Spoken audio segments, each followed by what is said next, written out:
My father's will was read last Monday. Everyone in the room was watching my brother, because according to the lawyer, he got everything: the house, the company, the money.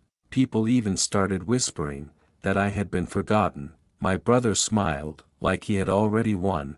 I stayed quiet, because my father always had a habit of planning ahead, and just when everyone thought the story was over, the lawyer opened a second envelope. My name is Daniel Whitmore. I'm 63 years old, and if there is one thing my father believed more strongly than anything else, it was preparation. Never leave important things unfinished, he used to say. At the time, I thought he was talking about work. Now I understand he was talking about people. My father, Richard Whitmore, built his life the same way he built his business: slowly, carefully, and with very little trust in luck. He had grown up poor, the son of a mechanic who barely kept the lights on during winter. By the time I was born, my father had already decided his children would never know that kind of uncertainty, so he worked, always, long days, longer nights. When I was a boy, I sometimes woke up at midnight and found him sitting at the kitchen table with stacks of papers and a calculator that made a sharp clicking sound every time he pressed the buttons. Numbers were his language, security was his goal. And eventually, his hard work paid off.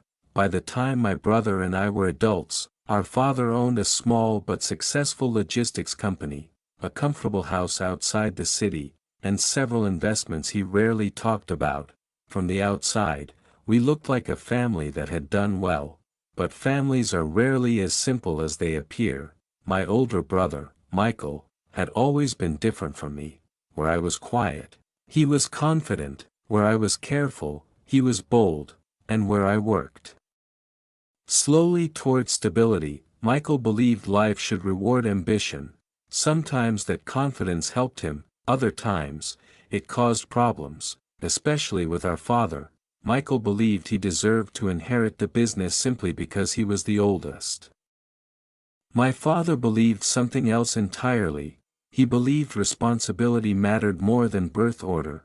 For years, the tension between them sat quietly under the surface of every family gathering, never exploding, but never disappearing either.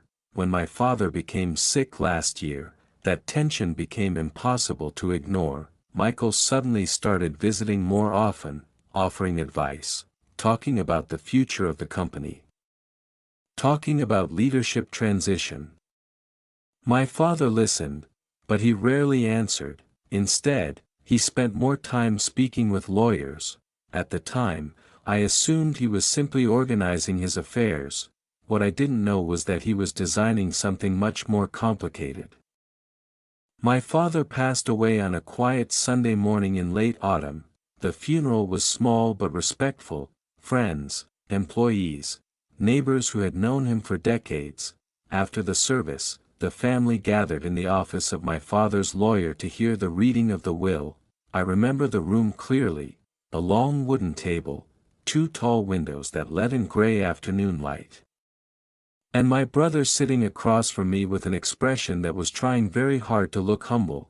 The lawyer, Mr. Hargrove, adjusted his glasses and began reading. At first, the document was exactly what everyone expected: savings accounts, investments, personal belongings. Then he came to the major assets. The primary residence, he read, along with the full ownership of Whitmore Logistics Incorporated. He paused briefly. That is to be transferred to my eldest son, Michael Whitmore. A small wave of murmurs moved through the room. My brother lowered his head slightly, as if trying to hide satisfaction. I felt several pairs of eyes glance in my direction. People were waiting to see my reaction. But I didn't say anything, not because I wasn't surprised, because I remembered something my father had told me 3 months before he died. Sometimes, he said, the most important instructions are not in the first envelope. At the time, I thought he was speaking metaphorically. Now I realized he was being literal. Across the table, Michael finally looked up and gave me a sympathetic smile. "You okay with this, Dan?"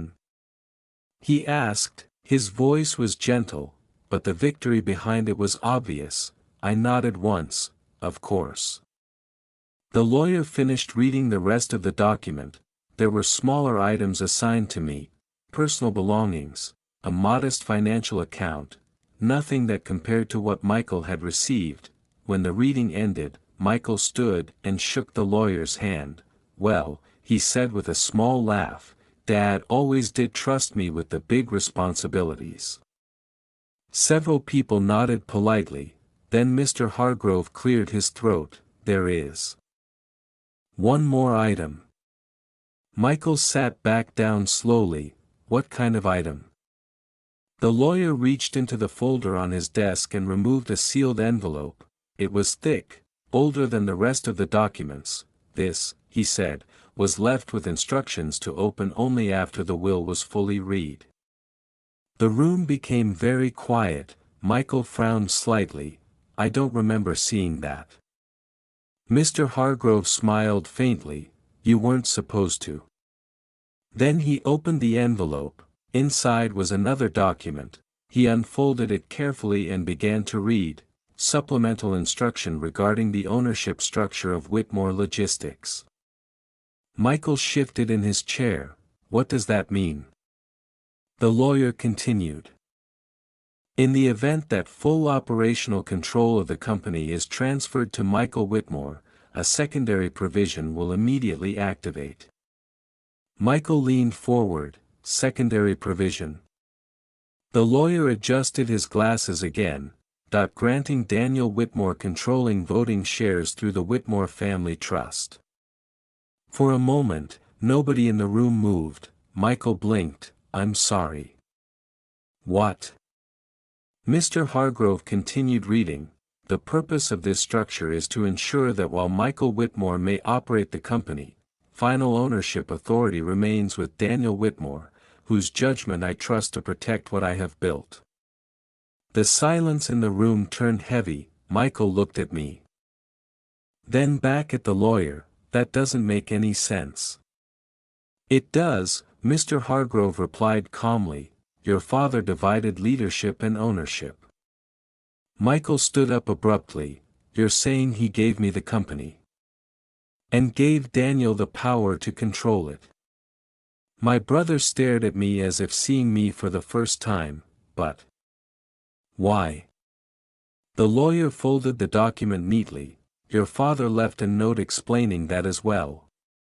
He opened another page and read the final line. "Michael has ambition.